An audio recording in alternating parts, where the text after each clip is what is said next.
be together, and I have extra announcements today. So I'm just going to draw your attention to the concert, which is May 1st, just next week, shockingly. And also next Saturday, we have Phil Chaplin's memorial service.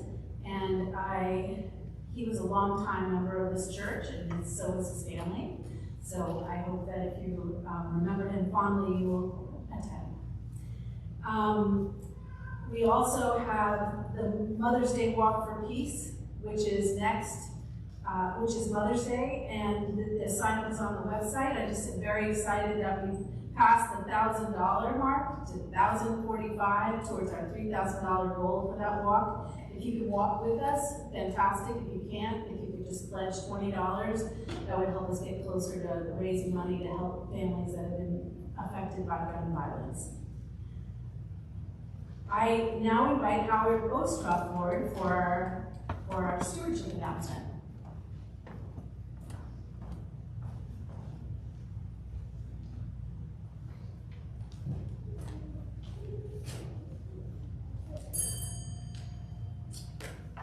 So, good morning. So, it's spring, tulips are up, daffodils in full bloom, and that means it is time for the campaign for stewardship for First Church for the fiscal year starting July 1st. So, this year we are working on preparing our budget right now, and we are hoping to increase the budget so we can account for inflation, so we can increase staff salaries, and we'd like to also have a robust Youth Explorers program. So we encourage everyone to return your pledge card that you got in the mail. So it looks like this. And you can return it by mail. You can also there is a link on this week's All Church email where you can make your pledge in that link. And as of next week, there will also be one on the First Church website at dedham.org. And if you didn't receive one and you'd still like to do this and if you'd still like to do this using this, you can call the church office to get another one. We are hoping to get all pledges in by May 1st so we can finish work on the budget starting this week. And we encourage you to pledge whatever you're comfortable with, but as always, we are looking for 100% participation, so everybody comes to pledges. So Howard, I noticed that you haven't turned your pledge card in. You know, you're right. I think I'm going to do it today. So please, everyone, turn in your pledge card. Thank you. And today we have a special visitor who will be with us for social hour as well to answer any questions. I invite forward John Berkowitz, a director from the Massachusetts Deaf with Dignity.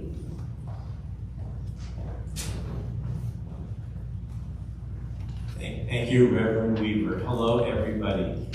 I am very glad that at the ripening young age of 75, I was able to drive, get up at 7 o'clock in the morning and come down the Mass Pike. I live in Northampton, Western Mass, and get here safe and sound with plenty of time to spare. I love driving on Sundays rather than weekdays on the Mass Pike or 95, you know. So I'm here nice and early, take a little walk, and I feel grateful to see flowering quince. You know, those red, down the street there's two incredible bushes that I just love, right next to forsythia, red and yellow. Life is good. And as we all know, along with life comes death for everybody. The inevitability, every human being, ever since there have been humans walking on the earth. And there is a movement which our organization, Massachusetts Deaf with Dignity, has been a part of for 5 years. That's as long as I've been director. The movement has been going 30, 35 years all over the country, called Deaf with Dignity. Sometimes it's called Medical Compassionate Aid in Dying. And the basic underlying premise is that People should have the right. It's actually, I was thinking on the way down, there's racial justice, there's economic justice, there's environmental justice, all great causes and reasons to be involved to make our world better. And then I thought, yeah, this is sort of like dying justice. Because there wouldn't be this movement if there wasn't a common story on the part of millions of people and growing every day, where people, when they're dying of various diseases, I'm not speaking of natural causes or natural death now, but as we all know, there's plenty of disease out there, those ways of ending one's life. And with hospice, an amazing thing that, what was her name? I can't think of it right now. Well, Elizabeth Kubler-Ross founded, I think she founded it or somebody else back in the 60s and 70s. Hospice does a great job. Palliative care in hospital or wherever does a great job.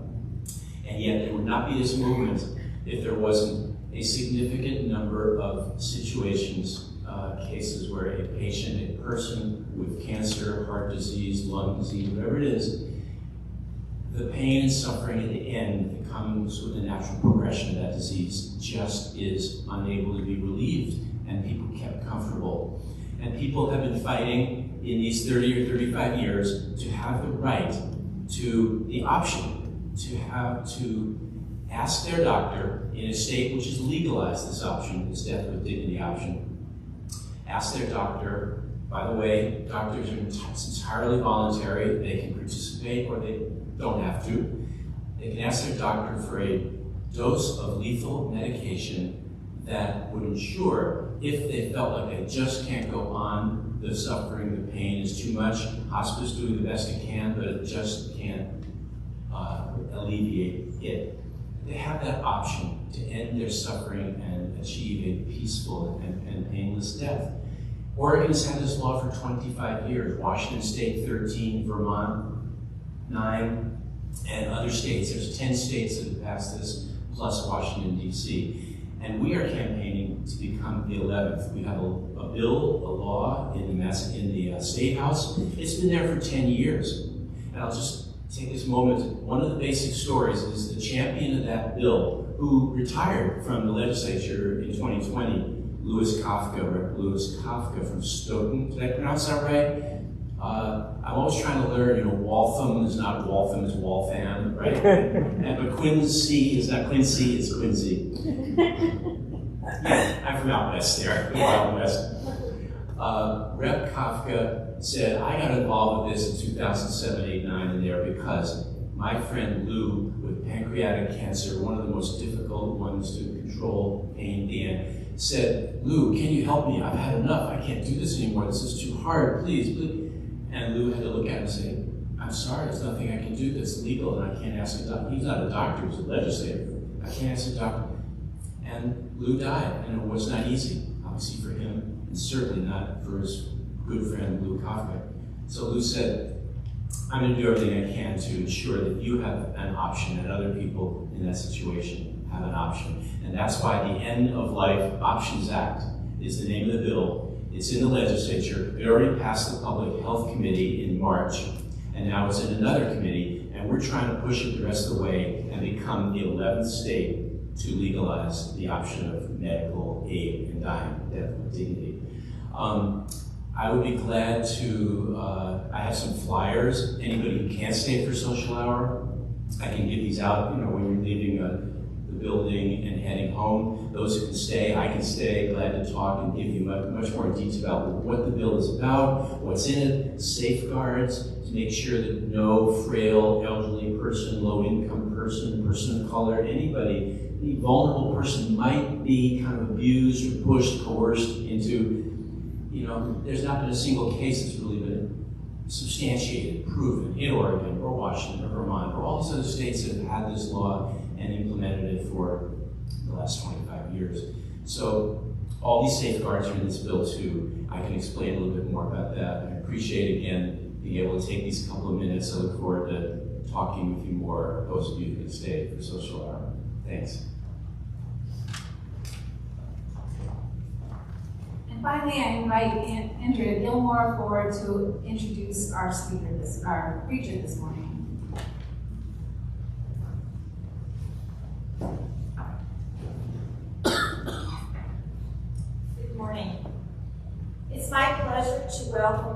Mary Margaret Earl, who will lead us in worship today. As many of you know, Mary Margaret is the Executive Director of the Unitarian Universalist Urban Ministry, which is located in Roxbury. Her career spans years of working with the poor and undeserved people to address their immediate needs, but importantly to look more deeply into the circumstances, often injustices, that have compromised the well-being of these people. Her ongoing work at the urban ministry can only be described with superlatives. Working with Mary Margaret on the restoration of the historic building at First Church in Roxbury, I have come to know her skilled and expansive ways in which she serves the urban ministry. She actively challenges everyone working with her to confront the issues of racial bias and income inequality that plague the greater Boston community. She creates opportunities for us to interact with diverse groups of people, and she has worked tirelessly to integrate the church into the Roxbury neighborhood. Along the way, she has even become a convincing advocate for preserving historic buildings. It is my great privilege to work with Mary Margaret, and I know you will enjoy her reflections this morning.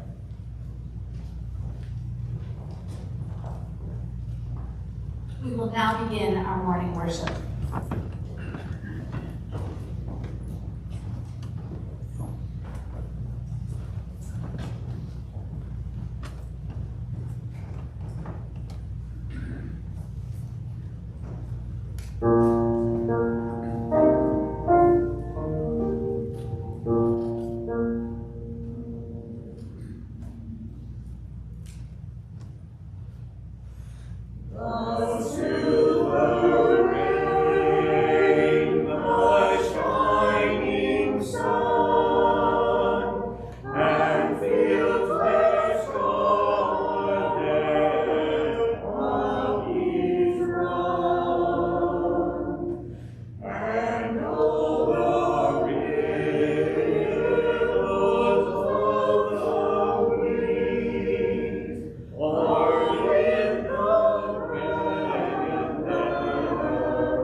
It no longer matters how long winter dragged, how many storms, how short the days and long the nights. This morning, flocks of fat robins, they come out of nowhere, feast on worms in the front yard, and finches cling to low branches. The long season behind the endless season has ended. The earth tells us this with trees fuzzed in green and ripening lilac buds. In the morning, the heartbreaking joy of the birds singing, summoning daybreak. In the forsythia, shouting that this is a new day. This is a new day. This is the time to open fists that had clenched in the cold. This is the time to raise heads that had bowed to the winds. This is the time to rise with the tulips and the earliest wildflowers. This is the invitation to hope again, to remember joy again, to celebrate our gathering together again. Come, let us worship and rejoice.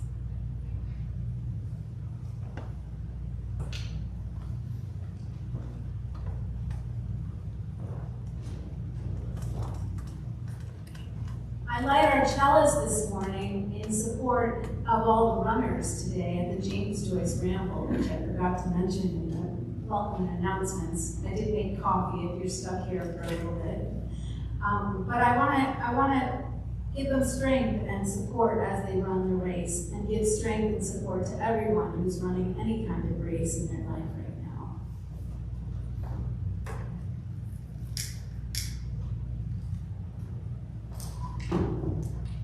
And we light our green sanctuary candle for all the ways we strive to be a more sustainable congregation, including printing your order of service on 100% recycled paper.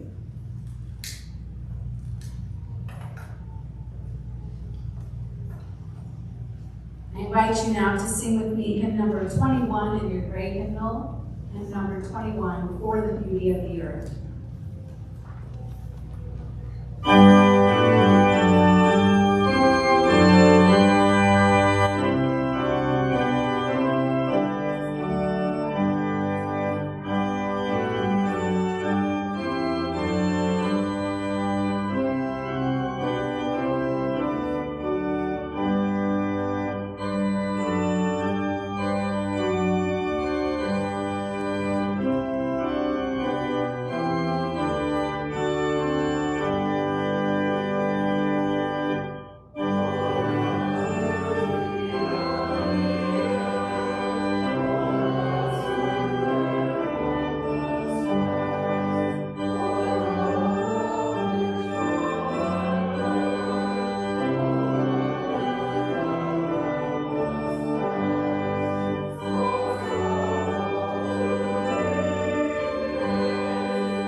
As is printed in your order of worship. Love is the spirit of this church, and service is its law, to dwell together in peace, to seek the truth in freedom, to serve humanity in love is our covenant with each other and with God. You may be seated. I'd like any children to feel free to come forward with an intergenerational message. But, it's up to you. If you feel nervous, you can stay in your seat if you want. You're welcome to report. 4-8 is the only one brave enough. All right, you were in Florida. How was it? Yeah? You have a shark tooth around your That's very cool. You know who in my family likes shark teeth? Lucy. Hi. What's your name? Sophie? Sylvia. Hi, Sylvia. Nice to meet you. How old are you? 4. That's the best age. How old are you, Aiden? 7.5, which is also the best age. Okay, we're going to bring this sound into our hearts and our minds and our spirits so we can open our listening ears. You ready?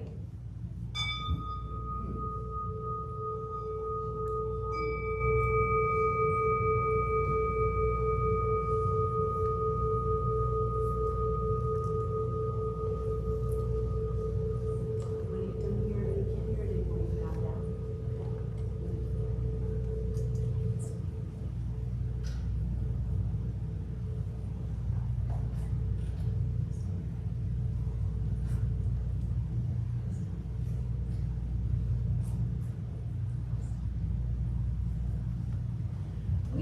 I want to talk to you about cool deeds, but Aiden, you probably know what cool deeds are. What are cool deeds? You don't?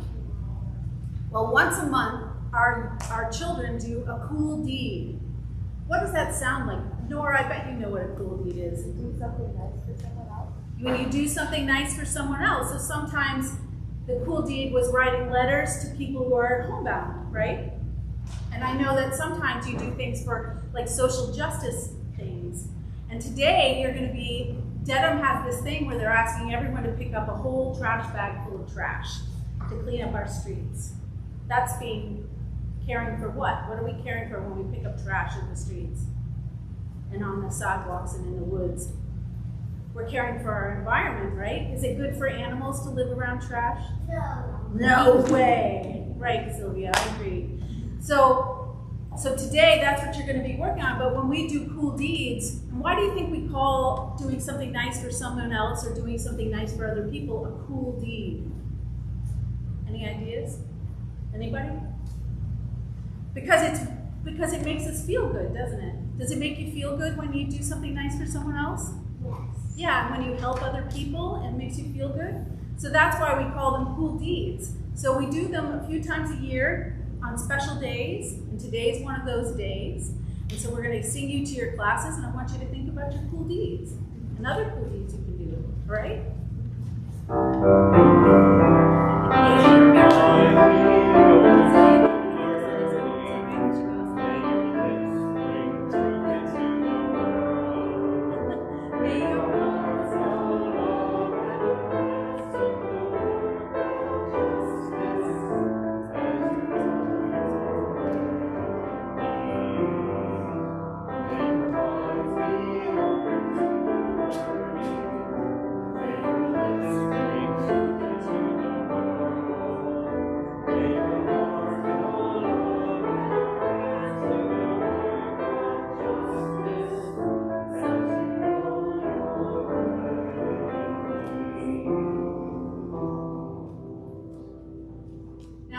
You into the time of prayer or meditation, as is your practice. We begin by breathing in peace and breathing out love.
Let us be grateful for all the silences in our lives, for with them we may more completely experience sound.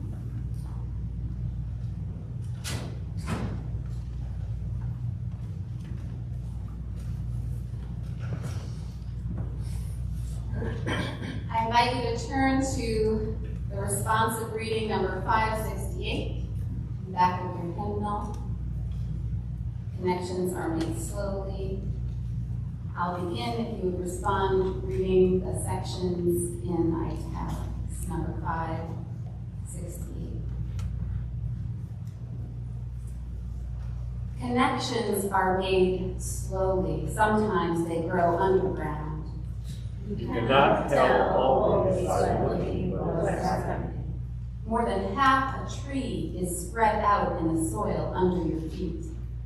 Penetrate quietly as the earthworm that blows no trumpet. Fight persistently as the creeper that brings down the tree. Spread like the squashing net that overruns the garden. Gnaw in the dark and use the sun to make sugar. Weave real connections, create real puzzles, build real houses. Live a life you can endure. Make love that is loving. Keep tangling and interweaving to take more in. A thicket and a ramble, a wilderness outside. But To us, interconnected, wherever runs and burrows and layers. Live as if you like yourself, and it may happen. Reach out, keep reaching out, keep reaching in. This is how we're going to live for a long time, not always. For every gardener knows that after digging, after planting, after the long season of tending the road, the harvest comes. Someone's leaving.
Our reading is from Brian Stevenson's book, Just Mercy.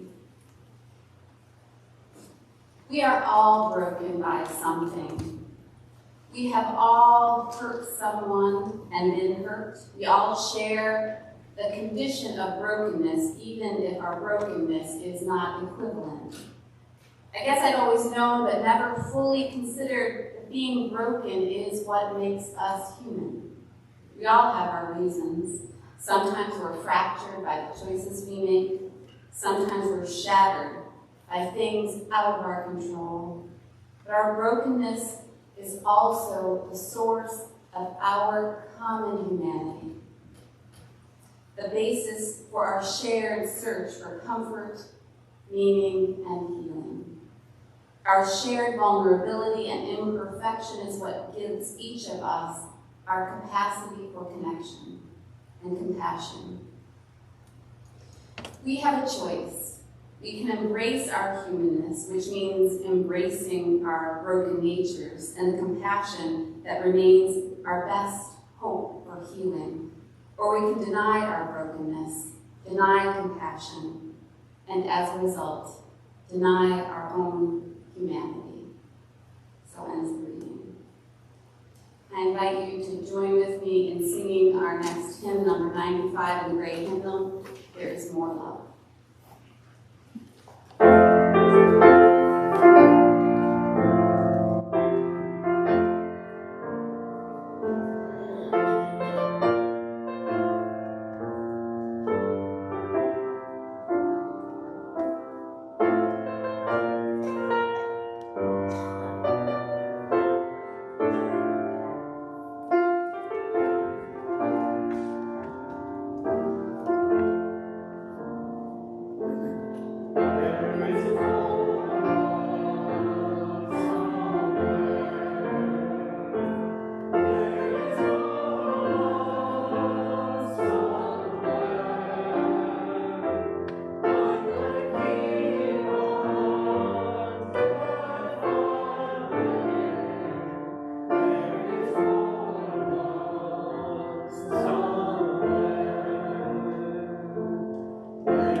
Dedham this morning. This is my first time in preaching in 3 dimensions in this space in quite some time, and it's good to see your faces and be in your beautiful sanctuary. You are connected to the work of the urban ministry in many ways, and among them is your minister, Reverend Raleigh Weaver, is one of my dearest colleagues. Her love and commitment to you, her congregation, is something that inspires me, as does her commitment to making the whole world a better place, and it is good to be here in her pulpit.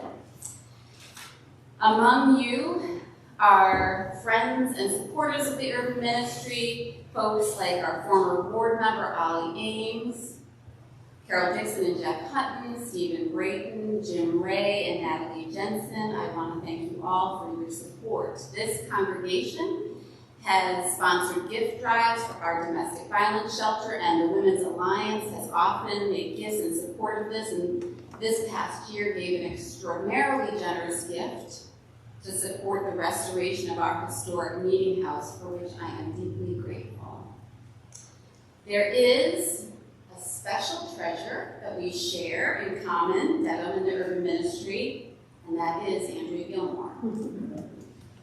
You all know the extraordinary ways that she gives and cares here in this community, but you may not know that she is one of our most extraordinary volunteers. For nearly 10 years, Andrea has shepherded the restoration of our historic meeting house in Roxbury, which is Boston's oldest surviving wood frame church building. It's no longer home to a congregation.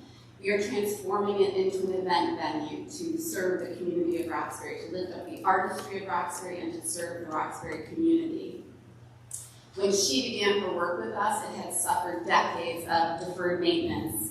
On the outside, it was all peeling paint and broken shutters and disrepair, and Andrea knew that Roxbury deserved a meeting house at its center that was just as dignified as Concord or Lexington's or Dedham's. And so she brought her impressive preservation skills, her energy, and her commitment to social and racial justice to bear on this project.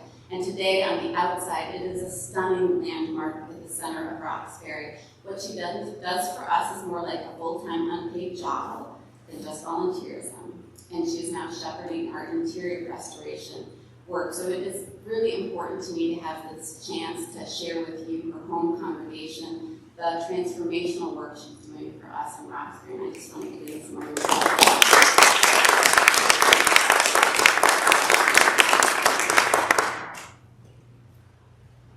So with these connections between us, it is good to visit with you and share more about our work, and also tell you about the work that is ahead of us at the Urban Ministry. And I'm going to begin with a story, and it's a hard story. It's a story of the exact moment that I knew that I had been shaped by racism. I was 18 years old, playing soccer in gym class my first semester in college. I tore down the field with drive and purpose, and I kicked the ball hard toward the goal and right into the shins of an opposing player. And my fierceness turned in a flash into fear. Not because I hit the shins of a fellow player, that was common, but because my opponent, also a college student, was black. And I feared her reaction. I skidded to a stop and began apologizing profusely. And she, who I did not know, she, the most soft-spoken of young women, said, "Oh, it's fine, don't worry, it's fine." And it was that split second of fear colliding with gentleness, the upending of my reaction by her soft kindness, that jogged loose what I had not seen in myself and was forced to see. My reaction was racist. I feared her and her response to my drive to the shins because she was black. I'd been shaped by racism, and I didn't know how that had happened. I grew up in an overwhelmingly white farming town in upstate New York. My sports teams were all white, my 4-H club, my friends, my neighbors. I didn't see black people, and I thought racism was settled in the 60s. So how did it happen, this fear? The gift of that confusing moment was that I glimpsed that I had absorbed racism without knowing it. We are shaped by stories and untruths that are rendered invisible, and by a history that's been covered over. Our biases form through a million images from the movies and TV, like the gradual building of a drip sandcastle, one small handful of sand at a time. These shape our inner landscape. Our outer landscape has been shaped by racism too, by policies paired with bias, courts and schools, where we live, and who does not live there?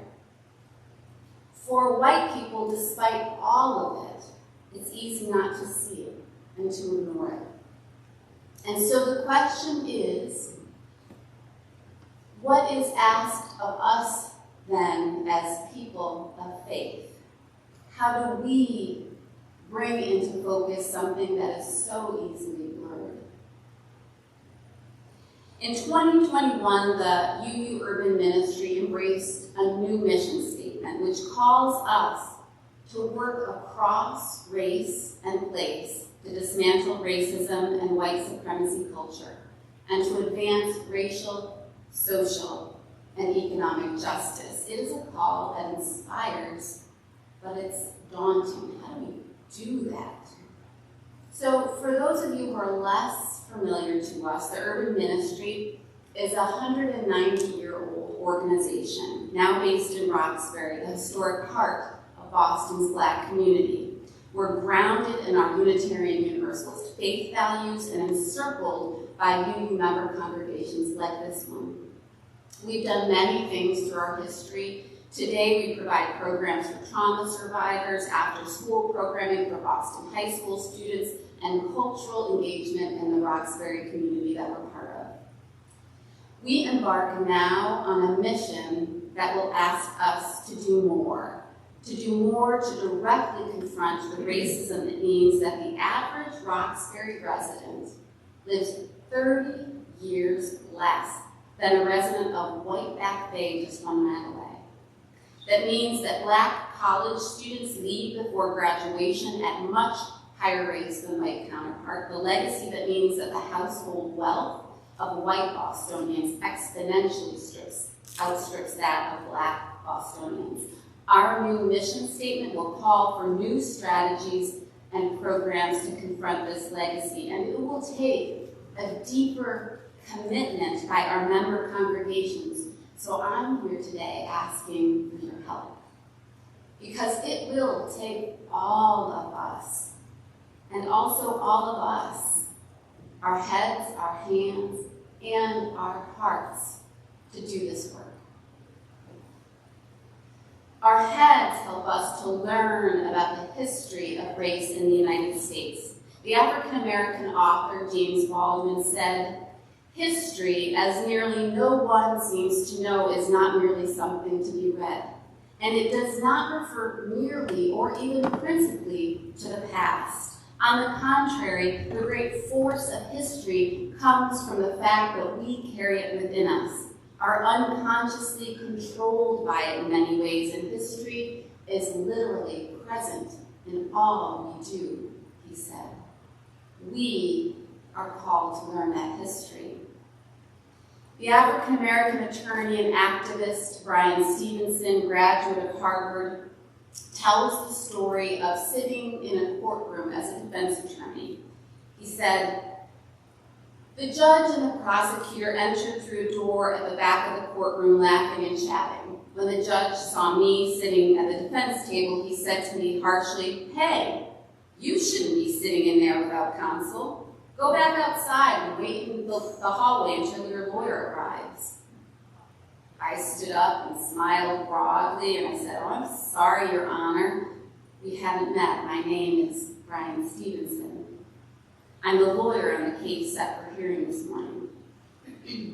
The judge laughed at his mistake, and the prosecutor joined in.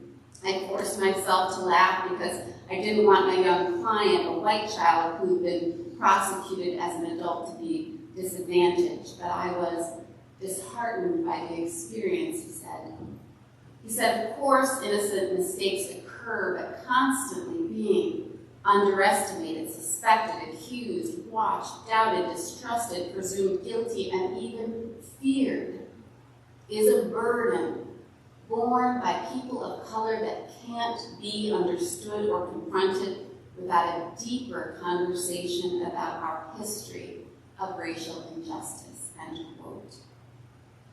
The prison system, the wealth gap, the health gap, the reaction that I had to my classmate on the soccer field can be understood only by examining our history, by becoming conscious of the legacy that we've inherited that began with the arrival of the first kidnapped Africans on these shores by reading articles like the New York Times 1619 Project or books like The New Jim Crow by Michelle Alexander. We need our heads for this work. But anyone who's tired of endless book clubs about white fragility knows that we also need to work for change. We need action, and there are abundant ways. At the Urban Ministry, we address the racial wealth gap by highlighting Black-owned businesses in Roxbury. We make commercials about them, posting them on our Community Conversations webinars, and we encourage UU congregations to support them. We launched the Roxbury Artist Amplification Project, showcasing artists of color through video galleries, and we created a catalog of their work, encouraging UUs to purchase from it. We connect UUs from member congregations with partner organizations fighting for racial justice, resisting displacement caused by gentrification, working for environmental justice, and for educational equity. We need our hands, we need action. But even that isn't enough. We also need our hearts to be in this. We need relationships across difference, because relationships are the catalyst for real change. An awakened heart stays the course. 2 years ago next month, police killed an unarmed African-American man named George Floyd. And it was a death that reignited the Black Lives Matter movement across the world. UU congregations like this one gathered in the midst of a COVID shutdown to march and demand change. The flames of that movement continue to burn for justice, but we need to ensure that they don't dim. And it's relationships, our hearts, that ensure that. Love makes us steadfast. Love holds us accountable. Love gives us the courage to do hard things. The African-American minister and historian, the Reverend Dr. Mark Morrison Reed, in one of his sermons, tells of how the white clergy came to join Martin Luther King in Selma more than 50 years ago. UUs like the Reverend James Reed, Orloff Miller, Clark Olson, Jack Kent. These individuals, Morrison Reed writes, came to Selma not because of what they knew about segregation. It was because of the relationships they had. Reverend James Reed, who was killed by white supremacists during his visit, lived in Dorchester, where his children attended Black public schools and where he was immersed in the grassroots empowerment of African American neighbors. He knew Black people. Morrison Reed writes, "Today we assume that the outpouring of support and the rush to Selma was because of the righteousness of the cause and the magnitude of the injustice, but that doesn't fully explain the response. Of course it was because of the cause," he wrote, "but it was relationships that compelled them to go, a connection of one person to another." End quote. And here is our problem. Few places are harder to make a connection across race than Greater Boston. According to the Boston Magazine article, "How Has Boston Gotten Away with Being So Segregated for So Long?" Of 51 metro areas with significant African American populations, we're the 15th most segregated. 2/3 of Boston's Black population lives in Roxbury, Dorchester, and Mattapan, and hardly any Black people live in the suburbs. That is by design. The article spells out in excruciating detail all the systems that for the past 100 years have ensured home ownership and therefore wealth creation was kept out of the hands of Black people, and how these systems created a chasm between white people and Black people and prevented us from knowing one another even in 2022. Segregation may not be the law of the land in Greater Boston, but look around, you know it's a fact of Greater Boston. Over the past century, covenant restrictions and subdivisions and redlining and racist FHA policies and racist HUD policies kept people, black people, out of certain Boston neighborhoods and absolutely out of the suburbs. Here are some examples from the article. In the early 1900s, the first subdivision in Brookline included a racially restrictive covenant, which meant basically that homes couldn't be sold to black people. Eventually, the National Association of Real Estate Boards, whose code of ethics discouraged members from introducing black people into white neighborhoods, drafted model covenants like Brookline's and encouraged homeowners associations all over to adopt them. The FHA was formed in the 1930s, and between 1934 and 1962 spent $120 billion on home loans, 98% of which went to white families. These loans were the driver of the exodus from Boston to the suburbs for white people. Quote, because the FHA believed that property values would diminish if black people moved into neighborhoods, its underwriting manual provided guidelines stating that properties shall continue to be occupied by the same racial and social classes. The agency routinely declined to insure developments that weren't exclusively white, end quote. By 1970, Boston's suburbs, except Cambridge, were 98% white. Meanwhile, as white families moved to the suburbs, black families migrated from the south to Boston and found that the only places they could live were places like Roxbury, a neighborhood where the banks would not make home improvement loans, where the housing was older, and which became right picking for slumlords. A Brown University researcher was quoted saying, so the concept of a black neighborhood as a bad neighborhood comes right out of that process, end quote.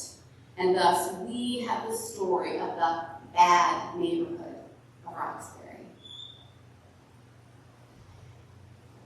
Brian Stevenson says that to make real change, privileged people need to get proximate, his word, proximate to those who are not privileged.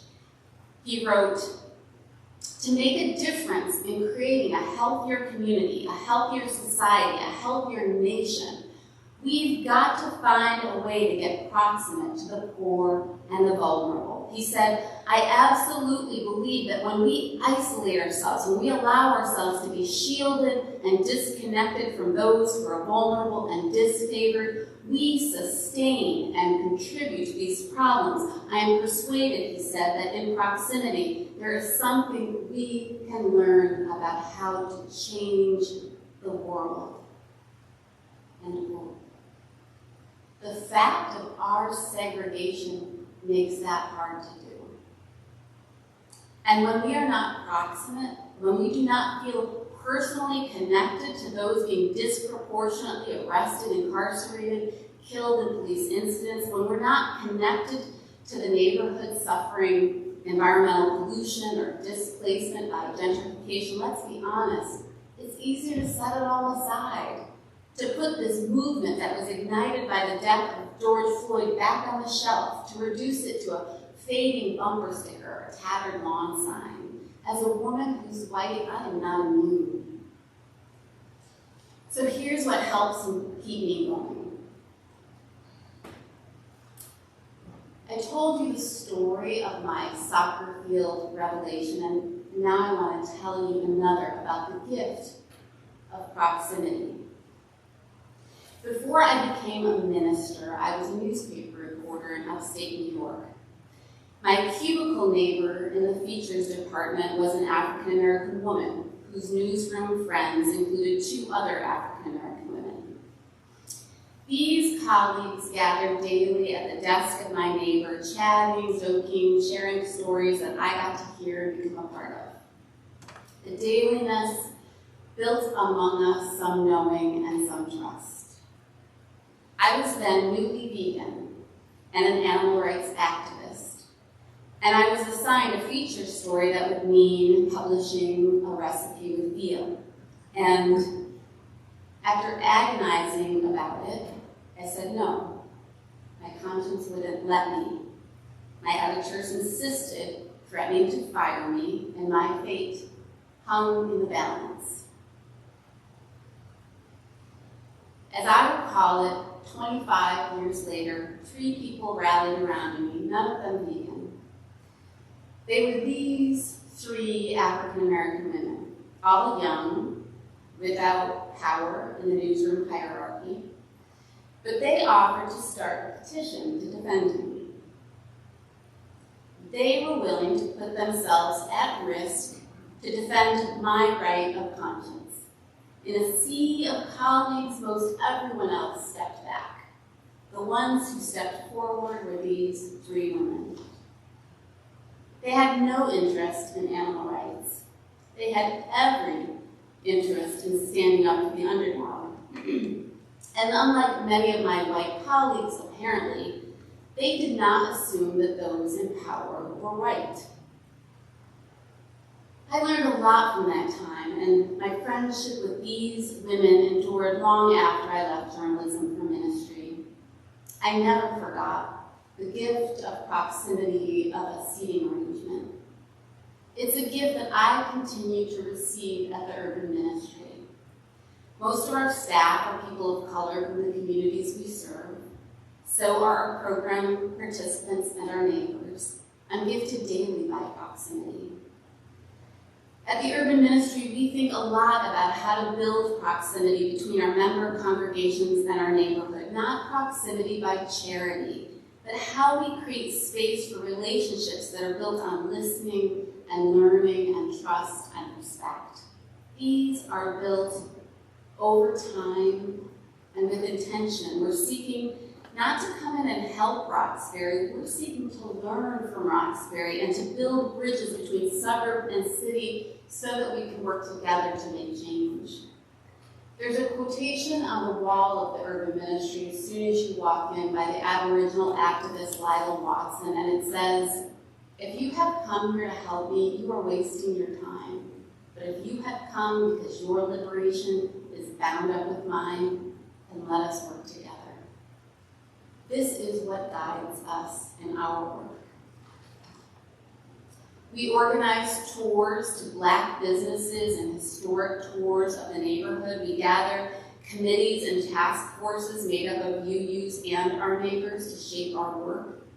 This past autumn, I spent a chilly morning in Roxbury at an event that was honoring the elders of the neighborhood who protected and defended the community against racist neglect through the years. The urban ministry had joined a coalition honoring them through a photographic portrait.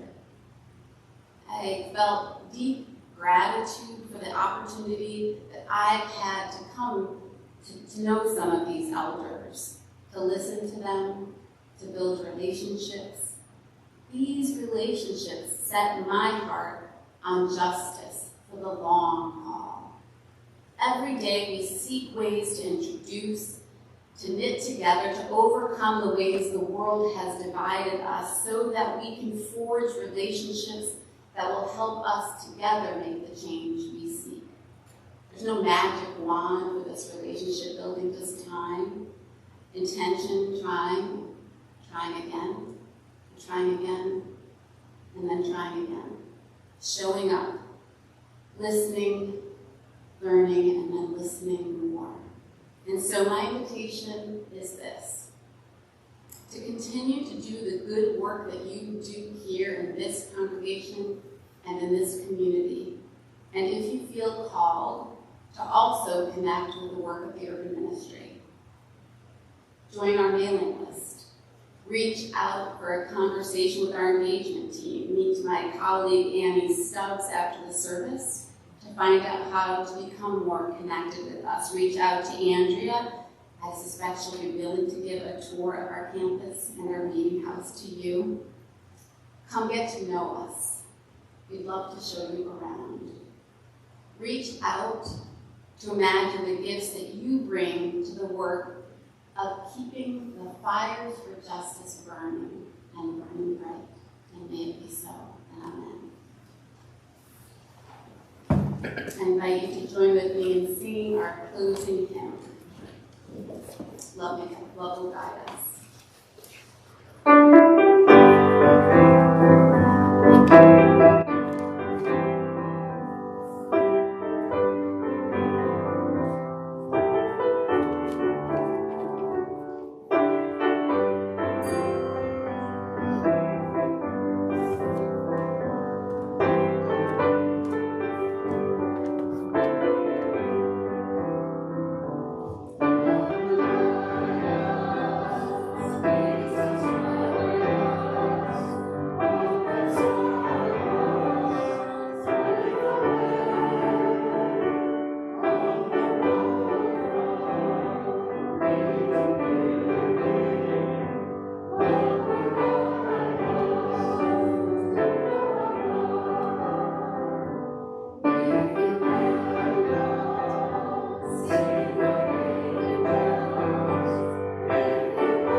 There's a song by the Indigo Girls that says, if you have a care in the world, you have a gift to bring.